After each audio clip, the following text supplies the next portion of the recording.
As Hannah said, my name's Nicola Dyer. I'm Associate Director. My colleague Chris is also here. Hi, I'm Chris Couch, and I'm a Chartered Quantity Surveyor and a Director at Greenwood Project. So, just to go over really the aims of the session, I don't know how many times we're going to say the word typical over the course of the next 35 minutes, but it's really worth labouring the point. We're going to break down the elements of a typical heritage project. We're going to define some of the key terms and look at these key aspects, but it can't be said enough that in a way, typical is a bit of an oxymoron, because the typical heritage project is one that doesn't really exist. You know, the one that plays by the rules and toddles up and does exactly what it's meant to at exactly the right time.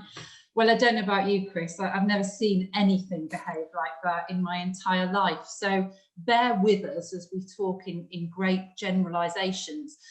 Following on from Jess's really good presentation about the real detail of a specific project, this is sort of zooming back out again, if you like, and talking in real generalisms about a typical project team, timescales and programmes, budgets and key funders, and really just to give a kind of a very general overview of the general areas that you'll come across, the components that make up a heritage project. What order they happen in, how long they take, and where exactly they lead to are the great joys of a heritage project, because it feels sometimes like you don't quite know. But all of the projects, however different, will to a certain degree include these major components. Just before we go on into the presentation, I think the other kind of caveat to come up with, I'm afraid we'll talk very much in terms of National Lottery Heritage Fund supported projects. Other funders are available. It's really important to stress that. But at the same time, Nlhf, and I'm bound to be nice about them because I used to be a grants officer back in the day, but it's worth noting that their processes and their guidance are really, really good, and that they tend to represent good practice. They're infuriating at times as well, but they generally tell us to do what's good for us. So there will be a bit of an emphasis on Nlhf, but please don't think that the things we're going through don't apply to other projects, because they generally will to a greater or lesser degree. Just quickly to go through why on earth Chris and I feel we are qualified to talk to you about heritage projects in the first place. We work for a company called Greenwood Projects, which is just turned 35 this year. We've got about 30 staff, and we're based in Lichfield, Oxford, Bristol, Worcester and London. And I think it's fair to say, Chris, predominantly our work is now in third sector and heritage projects, isn't it? I think we're at something like 70% or something, often funded by the National Lottery Heritage Fund, but not exclusively. We started off primarily quantity surveying, but now developed into project management, fit for funding service, which aims to come in very early in project development and support projects that way, and also in health and safety. One thing at the bottom there, we do hold ISO 9001, which is the relevant quality assurance standard. But as I open by saying, one thing we're very aware of is that all heritage projects are very, very different. So, you know, this thing about you can apply broad techniques and approaches, but there is no historic building at risk, whether it's Hannah's little building in a cemetery that's looking for a use, or Jess's former bank. There is no one size fits all with projects, and that's probably the one certainty we have that applies to all of them, I expect. So we're going to start off by talking a bit about a general typical project team. So one of our assumptions here is going to be you've been through your scoping and you know which project you're going for, and you're starting to assemble your ranks of who you need to tackle this project. So typically what we'll find to a greater or lesser degree, or what we'll suggest if it's not already in place, is having, with a community organisation or charity, you'll have your full board of trustees who are in charge of your overall strategic direction and sort of keepers of your vision, if you like. They have got their eyes on the prize of what you are fundamentally there to do. Whether that is fundamentally there to tackle an historic building, or in Jess's case, you have a fundamental remit, which is actually something else, and an historic building is part of achieving that aim. What we tend to suggest is within that board of trustees, it's a really good practice quite early on to work yourself down to perhaps a project board of 4 or 5 who are going to be a little bit more closely involved in the practicalities of this project as it emerges. They will report to the board of trustees, and the aim of a project board isn't to sideline the board of trustees, it's just to be given permission, if you like, to go ahead and start working on some more of the practicalities. I always think board of trustees could tend to work quarterly. Project boards need to get ready to get together at least monthly, really. There may be speciality subgroups eventually within that. Quite a common subgroup that emerges could be, for example, if you have a trustee or someone with a particular expertise in community engagement and outreach, who might then have a separate group to develop that aspect of the project, even in the early days. And then going from the quarterly to the monthly, working down probably to the daily, is someone who you can nobble and say, right, you are the principal contact here. So as soon as we get the funding in and start to look to appointing the professional team, this will be one half of this switchboard in the middle, in between the client team and the professional team. And Chris is now going to talk to you a little bit about the professional team lineup, who you typically expect to appoint. Okay, so as we keep blathering on about, the projects do vary hugely, and so do the professional teams that need to be involved. But in general, there's a core of 6 professional roles that tend to be involved in most projects. And then there's a whole plethora of more specialised roles that may be involved if circumstances dictate. So we'll start with the roles that are reasonably common amongst most projects, and we naturally come to the architect as a principal consultant. Architects perform a number of roles within a project, and a good relationship between the architect, the client, and the rest of the team is very important in ensuring the project's success. The architect's principal role is, of course, to design and detail the works to be done to the building and to any additions or extensions. They'll do this in conjunction with other designing professionals, such as the structural engineer, but tend to retain overall control of the design. In a heritage setting, this will mean having a full understanding of the building, its significance and its materials. And that's why, as I think Jess mentioned in her presentation, having an architect that is experienced and qualified in heritage buildings is vitally important, really. The architect usually requires a number of surveys to be undertaken by others to inform his outcome, or her outcome, sorry. And they'll typically include the measured survey, which we've touched on already in other presentations, to give a starting point for the drawn information, structural surveys, materials surveys to items such as plaster, paint or timber, and often other more far-reaching surveys, some of which are to satisfy planning responsibility, and some for other reasons, such as ecological surveys, bats and that kind of thing. And this brings us on to the next main responsibility of the architect, which is to liaise on behalf of the client with the relevant authorities, principally the local planning authority, including the obtaining of listed building consent, but also with highways, environmental bodies such as Natural England, and with conservation authorities such as Historic England. They'll be assisted in some of this by the project manager, who we'll consider shortly, but the ultimate responsibility for attaining the correct approval for the works with the necessary authorities lies with the architect. As the project progresses, the architect produces a design pack of drawings and a specification, and at construction phase works with the contractor on finalising details, problem solving, agreeing changes, liaising with other professionals, etc., etc. The architect commonly assumes the role of the contract administrator, meaning they'll issue official notices and certificates required by the building contract between the client and the contractor. And that's usually undertaken with the assistance of the project manager and the QS. Although I have to say that we are seeing a more common, we are seeing it more commonly now that role is shifting to either the project manager or the QS as well, because all are equally able to undertake that role. And then the final inspection and approval of the work and liaising again with the relevant authorities to ensure they receive all the required sign-offs for matters such as planning and building regulations completes the generality of the architect's role.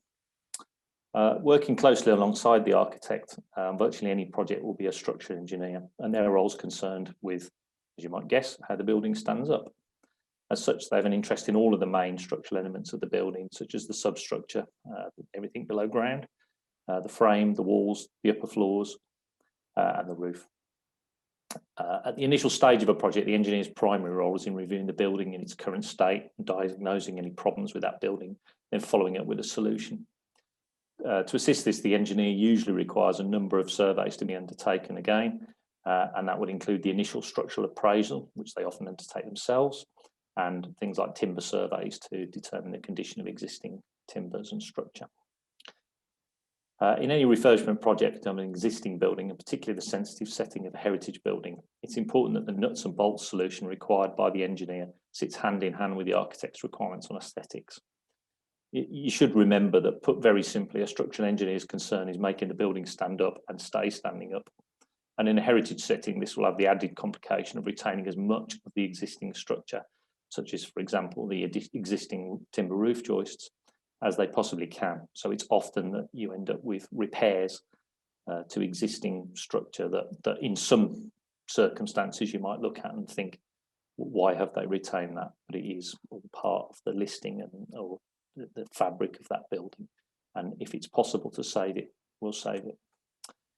In addition, there should be any additions or extensions to the building to serve its new purpose. The engineer will design the structural elements of that building, again working closely with the architect. And the engineer stays with the project usually through to completion, producing again tender drawings and specifications, and working with the contractor and the other designers post-contract. And then the other consultant that often has a designing role is the mechanical and electrical services engineer. They perform a similar role to the structural engineer, but are concerned with everything to do with the building services. So that's electrical, fire alarms, data, heating, plumbing, mechanical ventilation, and that kind of thing.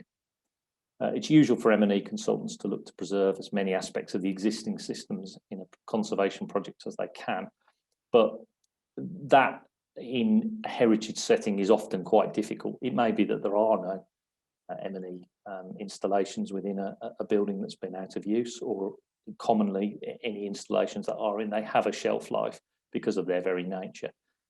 So it's quite common to start again with them, but the installation of those M&E services has to be undertaken obviously very sympathetically, so it requires a little bit more thought. So the skill really for an M&E consultant is to ensure the buildings operate as close to modern day standards as they can, but within the bounds of the building as it stands. So a good example, and one we're particularly thinking about right now, of course, would be the ventilation within the building, given that historical windows tend to have far less ventilation openings. And that means the engineer has to carefully consider alongside the architect how the building may achieve the required levels of ventilation without the presence of unacceptable modern ductwork and holes in the fabric. Should point out really that not every building or every project requires an M&E consultant. If it's a simple installation of a very small amount of services, that could be indicated by the architect, with the ultimate design being by the plumbers and the electricians that work on the project themselves. But you should exercise caution with that approach to avoid issues later on, and the involvement of an M&E consultant, even if it's just up to construction stage, but not during, is advisable.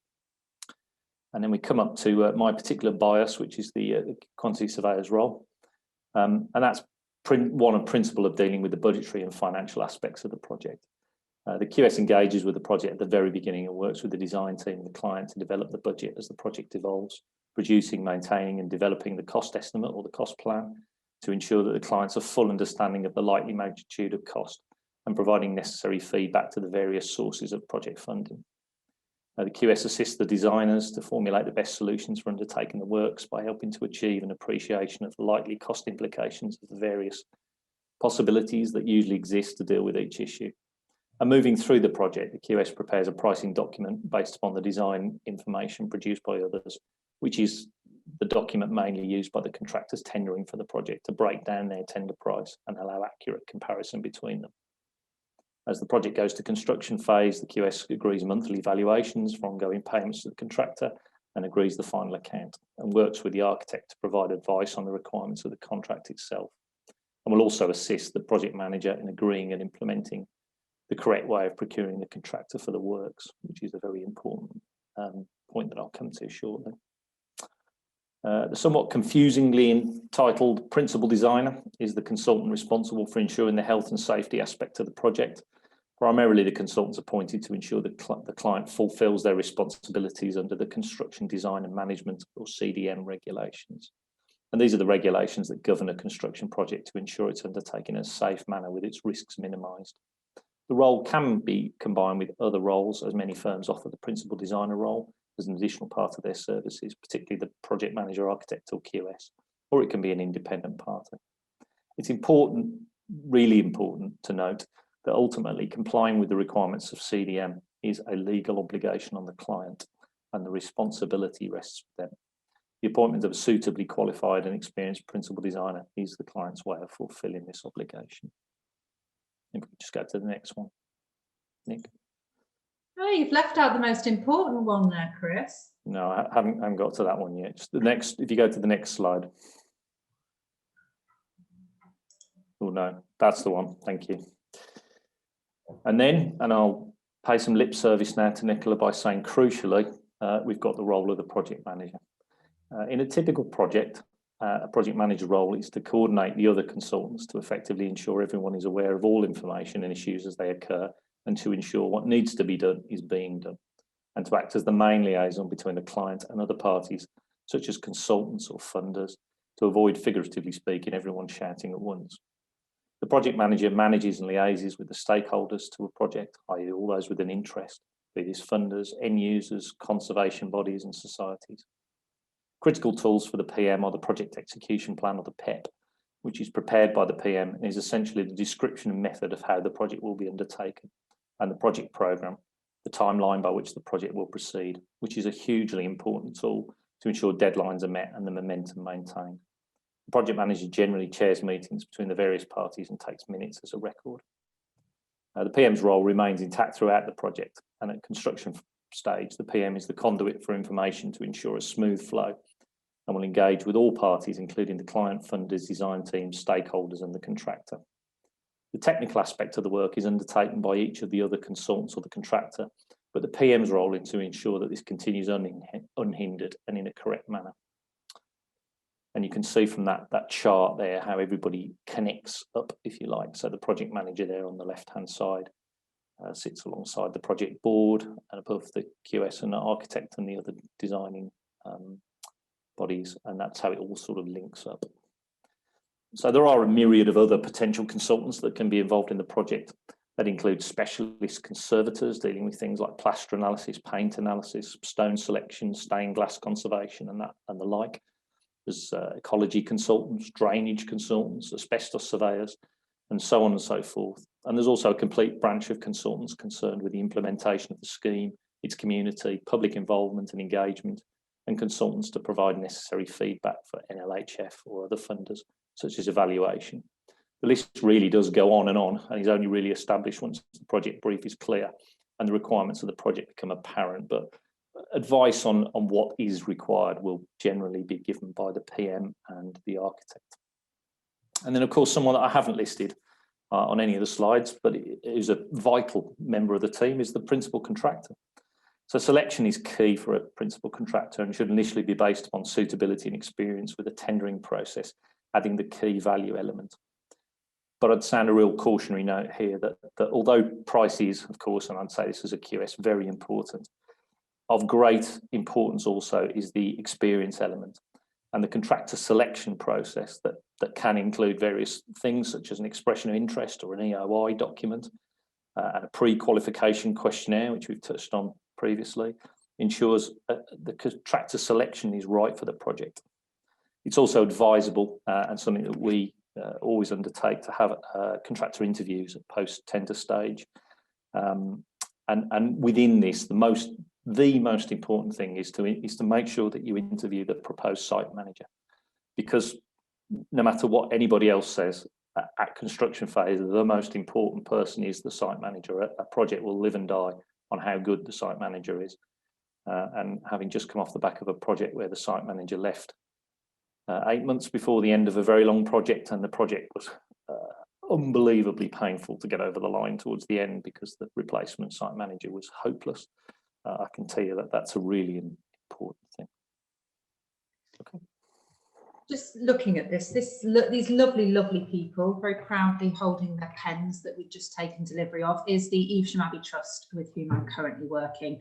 And as Chris has mentioned, this is an example of how this cast of thousands works in reality. So we do have board of trustees here, project board, which in this instance is the chair and the interpretation and engagement trustee, plus a volunteering liaison trustee. And me over here as project manager, and my lovely colleague Natalie, who's community engagement worker.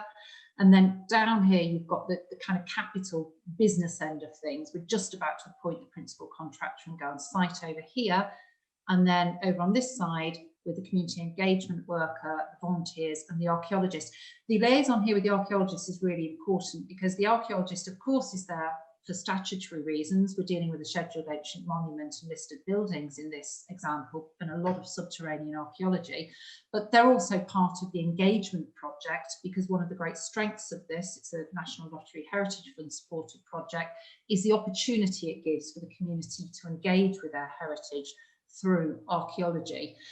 But just moving on here, having given you a cast of thousands, I'm now going to give you some examples of 1001, 2, 3, 4, etc. In this particular instance, we've got the full gamut on this project. We have historic England because the site is a scheduled ancient monument, but also because they're funding part of the project as well. The local town council, who are supported by the trust as acting as the employer and seconding the community engagement worker to the trust, so they don't have the admin burden of having a payroll employee. Nlhf, of course, God bless them, as the main funder. We have Natural England because we have 3 badger sets, 2 of which are underneath our Grade 2 listed walls and are seriously undermining them. So we're sort of bookended by, you can't touch the badgers until the beginning of July, but you've got to be done by the end of October for the birds and the bats. So we have every single bit of fun ecology could give us there. Wychavon District Council, of course, in terms of the usual planning and conservation highways permissions. For good measure, we also have the Church of England, since we're next to an open churchyard, and the Church's Conservation Trust Church as well, plus the site freeholders, and that's before we've got on to the wider community, who are the rationale and the purpose behind doing the whole of the project and have been involved in developing those engagement aspects.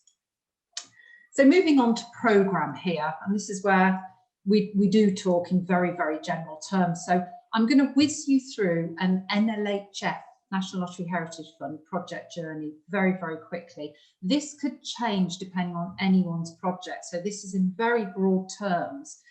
You've essentially, and I think as Georgina said right at the beginning of the day, it's sort of in 3 parts, then you're in use. You have this pre-Nlhf stage 1 application, which is the very early days when you're starting to get your project together. You have to submit an expression of interest to Nlhf and wait for their feedback to your very, very, it's more than a twinkle in your eye, but it's sort of very embryonic, your project. You then, needing support, financial support to develop this embryonic project, is when you put in your Nlhf stage 1 application.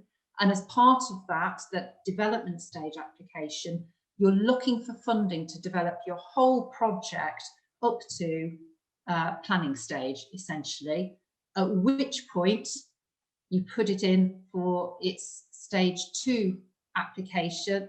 It's stage 2 application, which is where you get the formal money then to get onto site. So there's 3 parts: the very initial stage, leading to a stage 1 Nlhf application, then a further period of development where you're working all aspects of your project up to approximately planning stage, and then submitting your stage 2 Nlhf application with a view to getting the bigger grant that will enable you to progress onto site. So that's a very sort of top level summary. The more detailed programme that underpins this is what's known as the RIBA work stages. So Chris is going to whiz you through what the work stages are, and these apply whether it's an Nlhf project or not. People will tend to talk in terms of the RIBA work stages. Okay, so on the screen now you can see the published RIBA plan of work document, and that shows any project broken down into 8 different stages, numbered 0 to 7.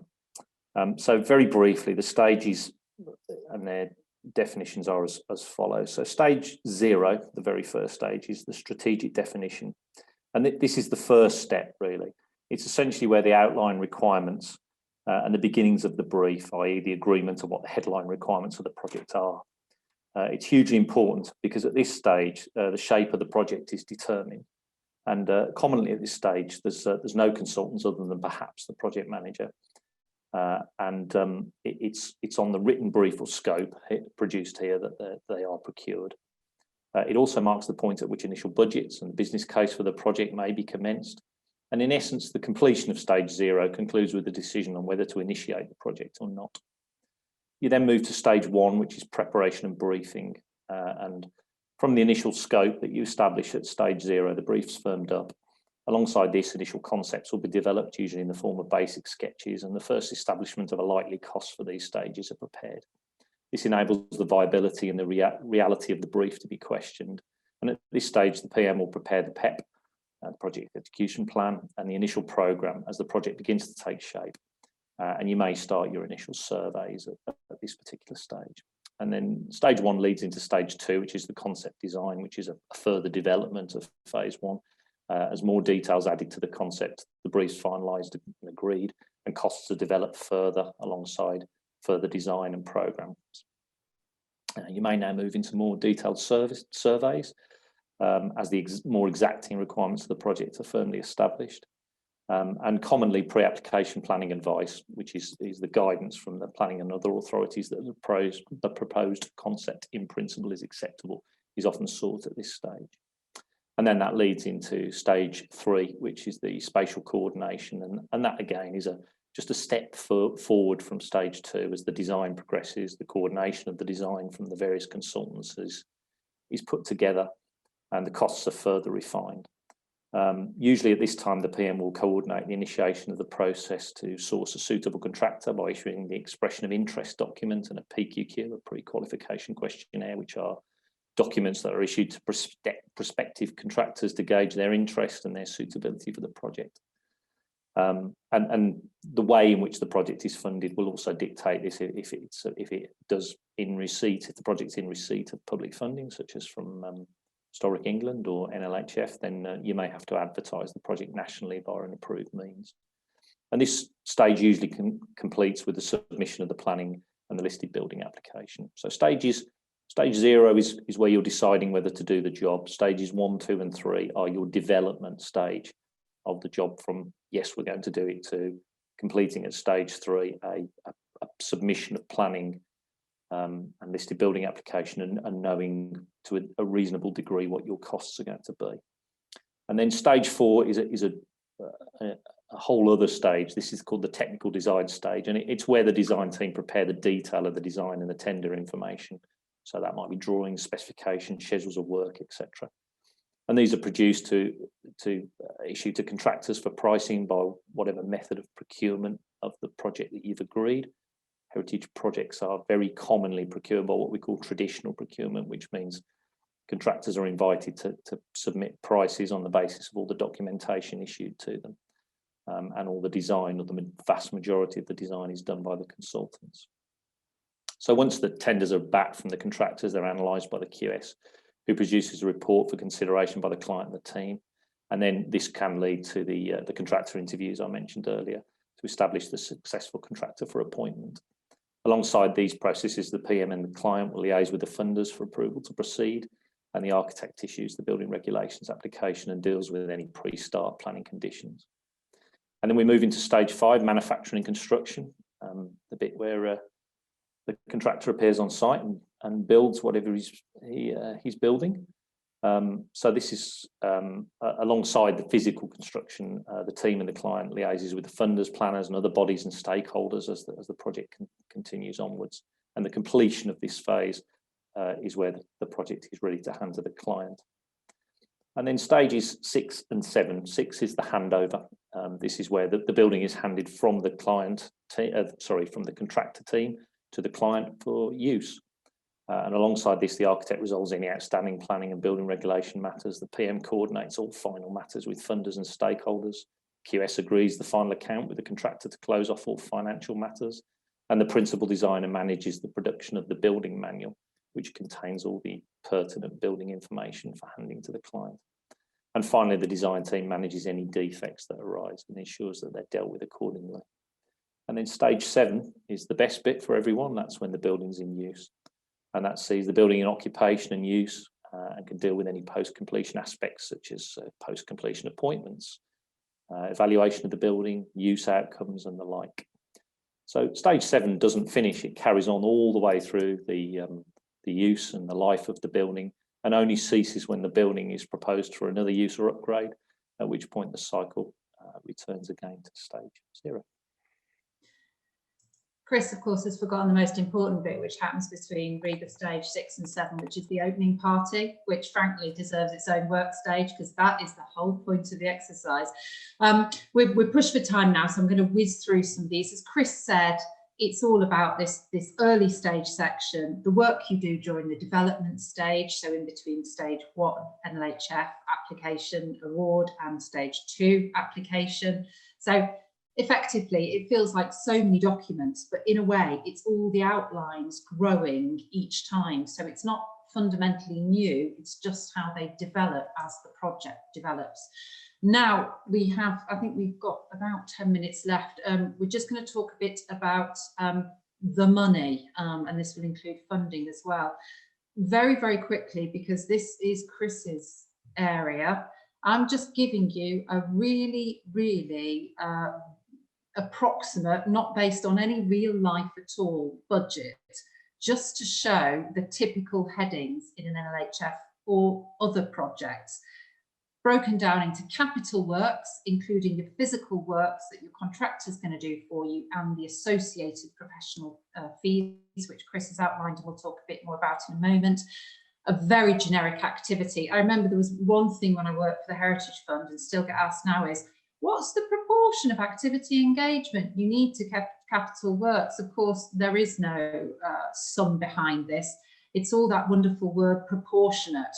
So in other words, if you're asking for £10 million, you're probably not going to get away with 50 grand's worth of engagement. Equally, if you're only doing the building works of 100,000, no one's going to expect you to do £1 million worth of engagement. So they sort of develop in tandem according to the needs and potential of your project. Other two lovely headings down here under other are your contingency inflation, which Chris will talk about. And then, of course, what we get at the bottom is your grand total for this theoretical project, which then you might then say apply for 70% of for Nlhf, and then work out your match funding requirement at the bottom. I'm going to talk about funding a little bit more in a moment, but before that, I'm just going to pass over to Chris, who's going to talk a bit about professional fees and then how you'd expect costs to show in your QS's report. Chris, I think this is going to have to be really compressed, but I'm sure you can whiz through it. Don't worry too much. I mean, we can stray into a bit of question time, so don't worry. Thank you. Okay, So as Nicola's introduced the basis of the component parts of the budget and a project to run accurately, a firm handle on the budget has to be attained at all times. And that's undertaken as a joint exercise between the project manager and the QS, with the project manager taking a lead on the overall project budget and the QS focusing on the capital costs. So slightly backwards, a significant cost when undertaking any project to the professional fees. And we'll consider these now as if you're going to engage consultants, I'm afraid you have to pay them fees generally, unless you get some pro bono work, which you do, and which we tend to do early stage pro bono work. They'll vary considerably depending on the size and the nature of the project, complexity, the location, etc., etc. Here is a rough guide on the screen now, and it is very rough. I heard talk earlier of a professional fees total of 7 to 8%, which is, I have to say, extremely low. So well done for getting that. But they tend to be higher. We tend to allow on cost against the overall construction costs of somewhere between 15 and 20%, and an average of around 18%. But it does hugely depend on the circumstances of the project and what consultants you need and to what complexity. You also have to consider the cost of surveys. It is impossible to provide averages for these, as the cost can vary considerably depending on the number of surveys needed and the scope of them.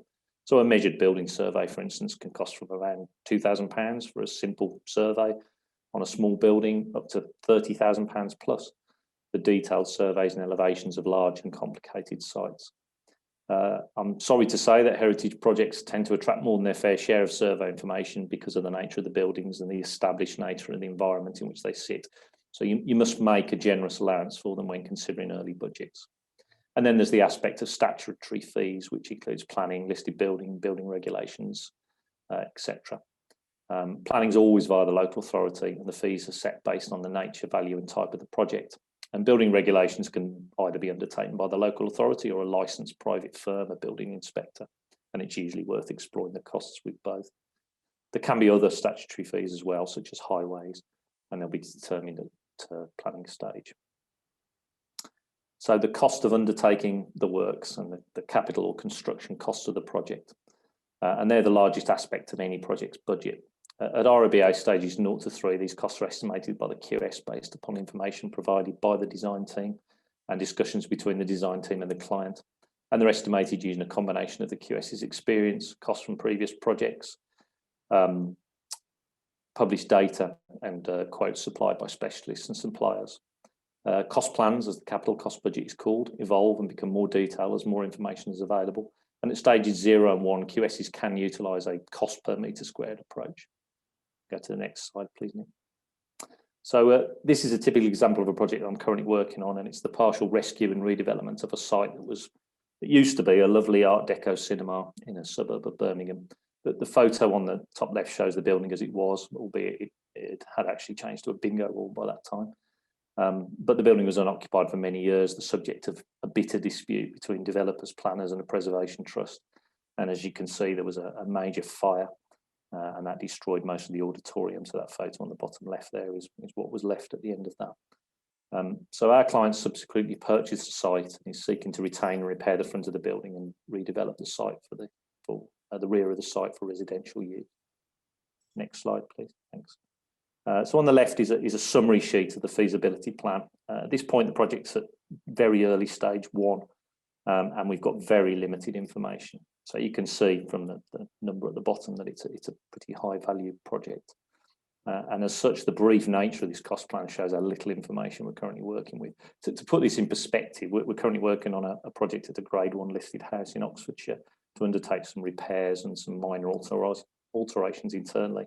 And the cost plan for that at the moment is 84 pages long, whereas this one's about 4, I think.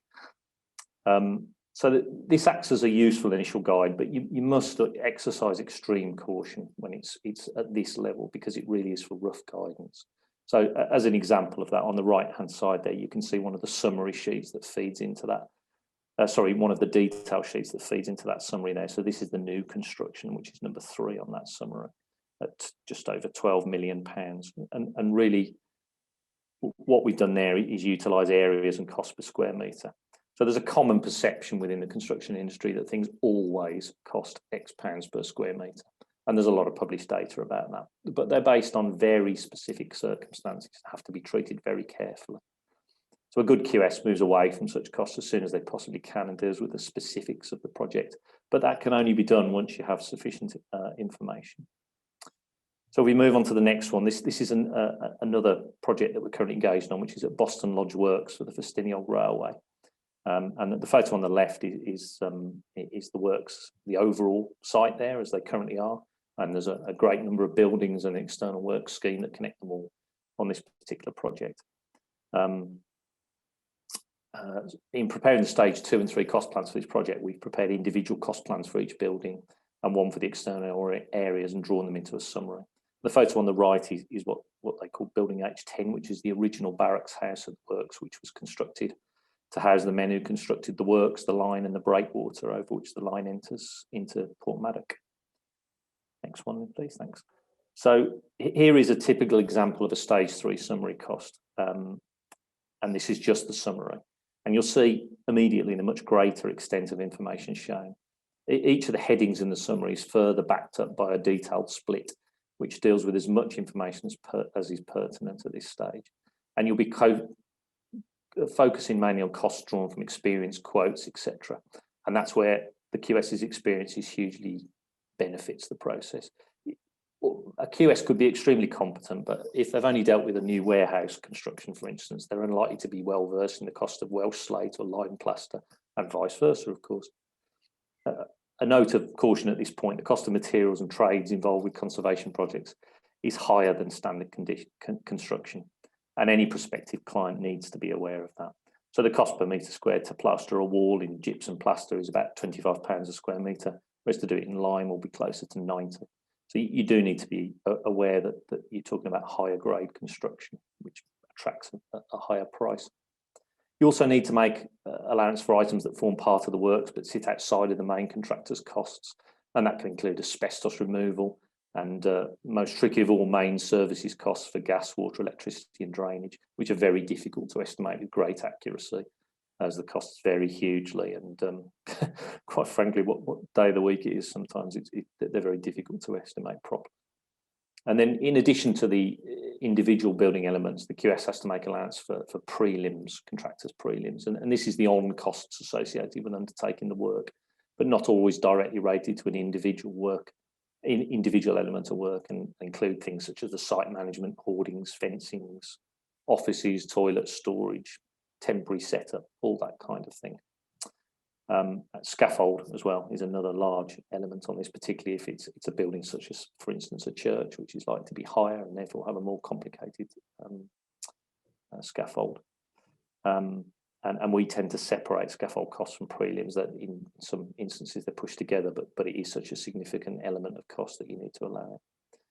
And you should make an allowance for a contingency sum, which is usually expressed as a percentage of the ongoing rest of the costs, and its magnitude reflects the risks that remains on the costings at any given time. The risk's higher earlier on in the process as the design remains less developed, but as the design level of information increases, the risk in theory reduces, and thus the provision for the contingency reduces. So at early stage 1, contingencies around 20%, reduces to somewhere between 10 and 15 by stage 3. And the last one I should talk about is inflation, because at early stage budgeting, you'll be some time away from actually procuring the contractor. Prices will have moved on by then. We tend to use the BCIS, the Building Cost Information Service, tender price indices to forecast inflation, but it is a forecast, and you need to be careful in relying on it too much, but it is something you should include. And then finally, there's just a quick note on the riveting subject of VAT. VAT on building projects is often complicated to pin down and depends on the status of the building, the client, the proposed end use, etc. And costs are usually prepared to exclude VAT. It's very advisable, if you are unsure, to get advice from a suitable consultant on that, because it's important and very much worth the investment. And finally, that's all nice, but who pays for it all? And so I'm now going to do this important area, the huge injustice of only spending a couple of minutes on it, not because it's not incredibly important, it dictates almost everything that you're able to do potentially, and you're very fortunate. But again, divided here into that early project, so then project development and project delivery. I think the challenge here is getting funding gets easier the further along in the journey you have, because unsurprisingly, the more detail you have, the less risk there is. Therefore, the keener people are to support what you're doing because they think it's a dead cert it's going to happen. So ironically, it's the early stages when you most need the help that people tend not to be so forthcoming with the funding. So very broadly with that early project, so again, this is when it's just a twinkle in your eye, but there's nothing firm. You get wonderful funders like the Architectural Heritage Fund who come forward with the project viability grants. You can get, I'm working with a project church in the Midlands at the moment where they submitted their expression of interest, but now before the Nlhf priorities changed, and they've been suggested they approach Nlhf now for a grant of 10,000 to develop it more in line with the current outcomes that they're awarding against. Local trusts and foundations, pro bono and own resources are likely to be really big players at that early stage. So it is a tricky period to fundraise for because you don't have a product to go out sort of touting your wares at funders. Moving on to the development phase. So at this stage, when you have submitted and hopefully been awarded an Nlhf Stage 1 development grant, life's much easier. You will have put in all of your costs there, all of your professional team costs. If you need something like a conservation management plan, you will have included that as one of your valid costs. So actually, your match funding requirement should be relatively small, hopefully at this point. Again, there are AHF development grants, local national trusts and foundations, local authority grants, which of course Jess told you about because they do exist. Now, and Jess made this point, and it's the one on the bottom here, which is not just heritage sources. So often it's to do with your end use, but also those non-heritage benefits around community and particularly in areas where you have hard to reach communities whose well-being will genuinely be and demonstrably be improved by access to what you're doing. And then project delivery. So this is the post Nlhf Stage 2 grant, where hopefully they've given you a grant with a nice big intervention rate of 70%. So again, they're covering the bulk of it, and you're looking for additional match funding to supplement that. And much more expert people than I in this regard, namely the Architectural Heritage Fund and their Heritage Alliance, have set up a fabulous resource for checking out the latest funding opportunities. But do bear in mind that, and to be fair to this, they do try and scoop up all of the potentials, but just be aware of those other, you know, either very short notice or kind of slightly more bespoke funding schemes that might be around to access to support your project. And of course, as the project manager, if you've sat and done all of those things and you've sorted out your project teams and you've sorted out your programme and your budget, you've effectively got the bare bones of your project execution plan, which, as Chris has said, is such an important document and is the Bible of how you're going to run your project. Now, closing thought on this one, and everyone's alluded to it, but it's so true. This can be an extraordinarily long journey. Just to give you a snapshot of other projects I've worked on, a church I worked on in Gloucester was 8 years from start to completion. A number of projects I'm working on at the moment are 4 or 5 years in and just about to appoint a contractor on site. It is not a quick process often. And I think the reason that's really important to remember is because I think there tends to be a feeling that when you've got a wonderful project and a wonderful idea, is this kind of impetus is got to do it really quickly. And I think something I feel quite evangelical about is making the point that it's hard and it does take a long time. And it taking a long time is not a sign of anything going wrong. It is absolutely not a sign of failure. It is actually pretty typical and is probably the reverse, and probably a sign that you're doing everything just right in your project to give it a really firm foundation.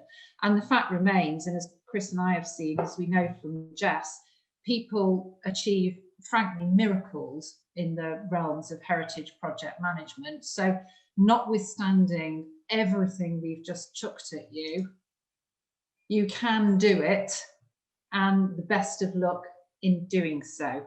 So thank you very much for letting us talk about the things we find enjoyable, and I hope we haven't put the fear of God into any of you.